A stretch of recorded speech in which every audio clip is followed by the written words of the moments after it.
Јована, ако не се лажам, имаме вести од спортот. Не се лажеш, Петре. Нашите спортски коментатори се подготвени. Одиме со спорт.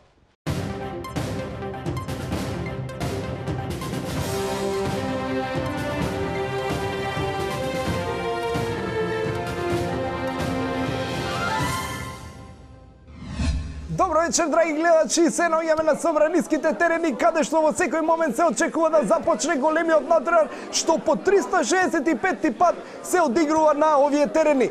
Добро вечер и од мене. И како што може да видиме, натпреварот штото го започна, судијата Трајко Белјановски означи старт. Еве го капитенот на ВМРО ДПМН влегува, доаѓа до своите играчи во консултации со докторот, одлучува дека нема да продолжи да игра оваа утакмица и се решава капитенската седна, гледате за момент го заврте грбот. Какво не почини, мала мешаница, но тој тргна да излегува. Тука го имаме Зоран Заев, погледнете како самоуверено истапува на теренот. Ете и тој заврте грб на нас, на македонската публика, гледате како нешто да сака да се договори. Ау, каква реплика, драги гледачи! Контрареплика! Контрареплика, драги гледачи! Погледнете колку е возбудлив овој надбрар. Дали ќе имаме уште една контрареплика?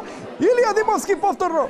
Публиката од надвор навива, вика Македонија, Македонија, како да сакаат да влезат на теренот, сакаат да нема се надевам дека ќе знае ако ова се случи, ние ќе добиеме санкции од меѓународната Федерација Собраниска, нема да имаме можност веќе да играме утакмици во нашиот терен. Да се подсетиме имено на последните утакмици што беа играни во 2012 година. Уште тогаш требаше судиите да ги санкционираат, вакви повреди се казнуваат секаде во светот. И ова нема смисла. Мислам, вакво задржување на времето нема. Овде секаде сите судии во странство ова би го санкционирале. Не може тие бесконечно да ја држат топката во своите раце. Мислам, утакмицата веќе станува неинтересна и судијата е означи крај. Тоа беше све за спортскиот пренос оваа вечер. Се гледаме наредната недела.